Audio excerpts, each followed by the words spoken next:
mình sẽ thêm ó I'm assigned scholarship grants AYF AY income zong te I'm assigned so ni chi bai vek ula special talk nei tura min so wang I'm assigned lom thu ka soi duwa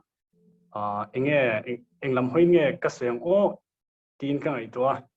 chura chonin enge ni kan tho dan tlang pui le i damlo te din hun tlang pui le phim khurang ai zia thu kha i lo soi la tia pu ro na khan chuwang chon toi fel thayang berin ka zia ka soi tu te kan zia thuak wat wala chu chu toi fel ding ka run soi ka tum don nia me ni som pakwa me ni som pariat thama sa khanin heda ZMC-a kan unawin thok turin kan inpe veroi me inpe tam tak te zinga pakhat ve mai kan ni line mi ten du sakna thu te fakna thu te le tong try puina te min hlan loma kan lo me ma kami kha ma sai ka soi duwa zone official ti YouTube a hian oma he hianin ZMC-a kan an ha tho dan chung chang te tuna hianin video an siam me ka nimin pia khanin laboratory lampang video en turan bua sei tua nakina ICU le word te por la phang le dona chu chu akim chang zo kin kan hredu ni chon en thei tur aum don thaw chu wang chonin engeni atlang pui karon soi thuak thuakanga a bei sei bo zong le khoi thang zonga ka soi ka hlau lu tukwa mai ro chu chu tiang la mai lo ngai ni point engeni damlu zia le film khurang ai zia kan hret pha na ka lo mang don ya ICU a ke hi ka duty ya ka u chu warta athoka chon ICU kan duty dan tlang pui chu i day and night hianin kan thoka day a hianin jingdar ko tanga zandar ko ania night hi zan dar ko tanga jingdar ko ani da chu chon day voi ni kan tia night voi ni kan tia akara zan khat kan all zelta chu chon ICU a hianin main ICU hen khum pasari oma chonin SICU kan tia chu po chu ICU bank pakhat thau ne chura chu khum pakoma kan full de ureng zela chon ICU extension an siam bela i sarkarin chura chonin khumsum ni pakhat oma chura chonin ICU ro om claim a serious lo de hlek an umta amai ro chu kan na lampang hi chu a serious de hlek lo kan da kho an da khom na dewani chonin kan duty hianin i kanin lu choka pani te in da karli chung kan lu trina kan lu don hianin PPE i ral thuam fam kimi kanin thuam ani deuh ber mai kutkor pathum kan bun thua mai kor pani kan vua tarmit kan buna lukum kan khoma chonin boruak lu le chok om thei tur zong zong kha plasterin kan mai zong zong hi kan char phui vek zela chi chona chunga da karli chung kan ha tho tur ang te kha kan zu thok thina tho zo vek sen ni chung la chu tiang chonin da karli dana khan kan in thak zela e kalu ma sak ber phei chonin kabana tang hianin thlan hi ron far chho zo izia chira chon kan ai to ta nurse ke ni pa kan nurse mai chia zok tele a thla kuma kum lo thok to te lo ha tur zia ti kha ka riat chhuwa pha che chon da ka le nuwa i kan lo chhuaka kan PP te chu film phur dawin i kan in phela churi chuan in tuisa milo siam sanga chura chu ka involve fai train ani churi chuan in kan in duty chhoka kan tho dan tlang pui chu ni maya i nurse te hi ani pe em maya le doctor te po damlo te ngai ven dan te le doctor te inpe sia ka mu hian engeni arau pui ka tia viroma amain neuro ICU ka thok trina ei medical choni procedure kan ti sang te hi step in a vecta ma se mizoram ka mu viroma ka mu ai mi lo step pakhat chu ka sai ve du mai mi chu heta intensivist pakhat doctor science ti oma damlo kha a intubate dona athok na turin pipe aka adalu dona chura chuanin adalu mai na tong trai thapa chu chuanin engeni mizoram a COVID vai ro po mizoram doctor Christian doctor ten we enkawl na we ti chu awan nei thlakle ani ti hap ka hrechuak bokani mithi hi thama sa khanin an tam tuka an te kan kal ma po khan chon kan kal hnu po tam na tuka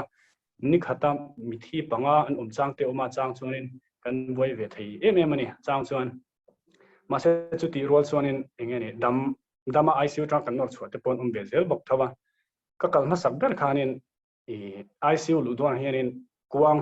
hian lo rem chhong chau maya chura chon garil ru ne chon lo don le mai engeni COVID 3 lo wangin kan kho ati ti khan kan ho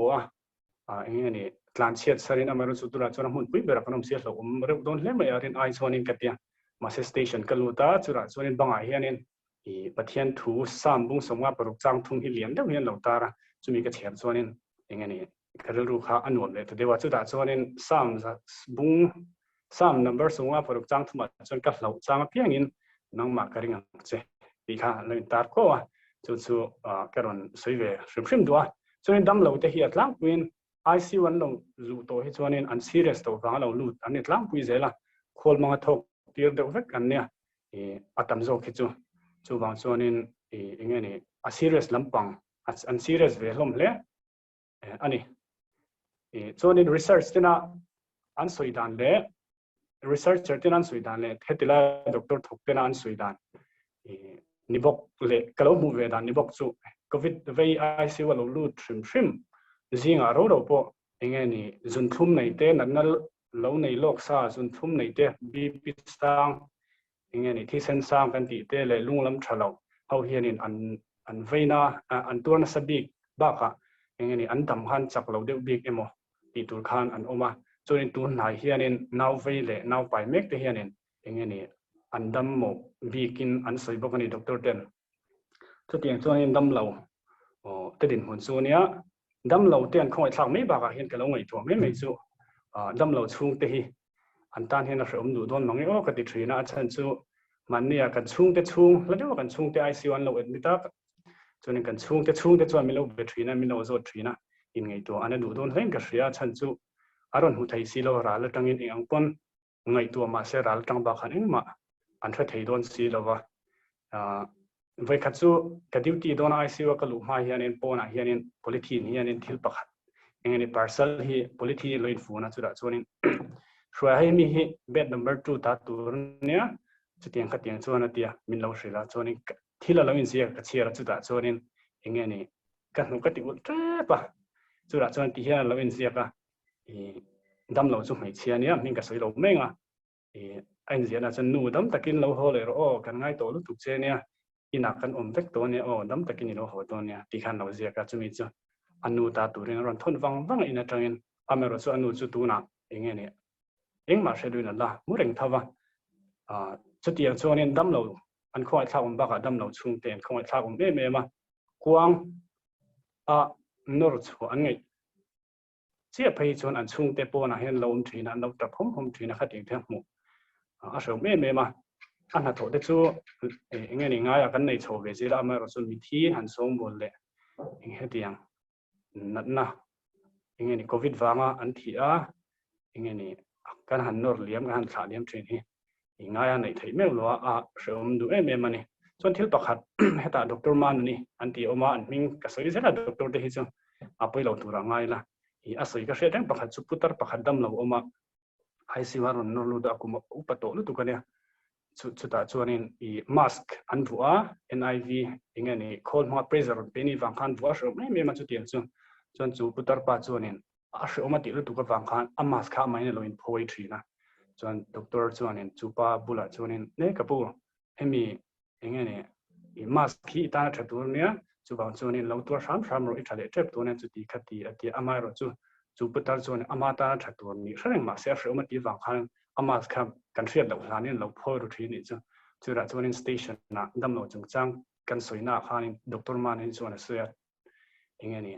ni in thi dona I kapiak tharme ang ti chu ti mai ni thei lo serious ta kan omi chuan kan bil ru a film to lawa kan ta na thang ngai tur to kan tha to lawa chu wa chuanin engani I dona piang thar tum hi a thalawe atia chu ka ron share ve du shrim bawani chu ato lam ngai bonila I 200 record kan en thok thoka Mizorama case om to zung hi sing khan le sanga vel ni chung jinga chuanin active case tu na hen sang thum le zanga bor vel ania mithi hi nikum khanin pariat sang ni som hian pariat anoma chuanin avain tun kum bedin somru pathum vel ania mithi chu kanla tam lo ani midangte ngai to chuanin engke ka soyang o nichina evangelist chante na soi thapati dau chu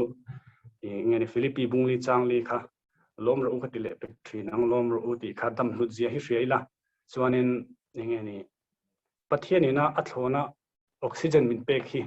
mi hring he ka lo ngai ber mai chu wang chuan in damlo ji hi hreila pathian hne na hian ilom tok mai angu hetila damlo te enge ni hemi tal hi ei samro an ti te ei thei lo te che thei mi lo te mit khap thei mi lo te an online ki ni chu mit kan khap theia chuan ei thei kan kut kan che theia chung te kan la be theia chung te biak thein kan lo ma chu wang chu pathian hne na hian ilom em phot meng u ti kha ka sei du a chu ri chuan enge ni engtia kan film khur tur je hing te ka sayang o ka soi thiam lova sarkarin dan ten siama research in a soi boka mas bo thatte kut sil fai that le social distancing maintain hi how deuh angin ngai mai la mai ro chu enge ni covid na kan dau thei nan ke ma ni part kan ti thei that ber om chuna ne chu wang chuanin heng hi lo zon thaila min an soi thina oxygen mask voi chuanin surgical mask hemi face mask bo hi alan ngom zo ka chu wang chuanin face mask hi chu bo tham tham ang an ti thina chu wang chuanin kan umna huna pianga lo film khur ila ti kha kan soi ve shum phrim do a chuanin til pakhat ka soi lai do chu thon thu ne putar pakhat hi nam do in train chuak do na chuanin an bil doctor an ron pe a chura chuanin doctor putar pa chu biang train mi ti ron luang tha sai sia doctor chuan ka punga tinge tura chuan idam thato lom ibila san wang mi eng wang nge i tha a i mi tweet la ka tia chuan chu putar chuanin kabil san wang ani dau kabiang mi tui luang hi ka ni lek chung dam do ina ko ma oxygen mana he ti za thi ka senga ma se tuna hen kumsum ruk chung ka ni to a kumsum ruk chung ka bo ro khip zong zong hi pathian in bil mi ron thing ve ta se van tam don em chu wang chuanin nge ni kabiang mi tui luang hi oxygen a nge ni bil tam wang ani lo pathian in kumsum ruk chunga thona oxygen min lo pek wang he ka lo me me ma ka mi tui tla ni ti ni chuang chuanin kandam voina ewai in khom zong zong hi chu kandam tha in karinga chuang chuanin kandam tha bo ruak tha ani hi tei long peng u ti kha ka sei duwa chuan ato tak tak nan ni sina pudnia na soi kha kan tui ni du chu ICU chunga kan lu donin ral thum fam kimin kan in thuama engma kan tak sa chunga bo ruak chuak le lu kam theilo turin kan in chak phui beka chi chuan chunga kan zu lu ta thina damlo kan zu khoya dam doi te kan pe a chuanin enge ati tu tru ang ha kan zutia virus hi hmu thaini ta se kan vai nok nok emo kan pal nok nok in karinga lo zel din taila chutiang che chuanin ni chena sual hria soi kha covid hi sual hri len na ania sual hri po hi ral thum fam kim enge ni bible chang lo lang chu FSC bung chang som pathum hi kan thiar kan soyange ni thalawa in dau zo na turin pathian ral thum fam kim la ru kong rena tan thutak om phu atan filna thei kho tan remna chanchin thain bon se na phu atan rinna lukhum atan chandam na ngun nam atan pathian thu sual fil le na kar hen advantage te pathian ral thum fam kima in thum turin ke cha ve bok ani chona to bertan film khur lo wangin covid kai theya van duwe wangin kai thei boka kini po hi kai thei reng kan nia chu wang chuanin min lo tung try pui zelula akhat to ki kini pe kan in test reng thina ke po thotan ni hian ke test dona chuda te chuan engani result thatak kan nei theina turin min lo tung try pui zelula engani result thatak kan nei theinan le chakna kan nei zel theinan te min lo tung try pui zel turin in za fain ka som chu ni e kha zum khani se hul tak min pe ka fain ka lo ma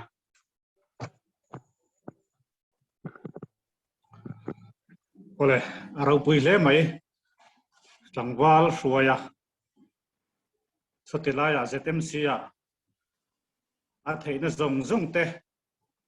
mang turin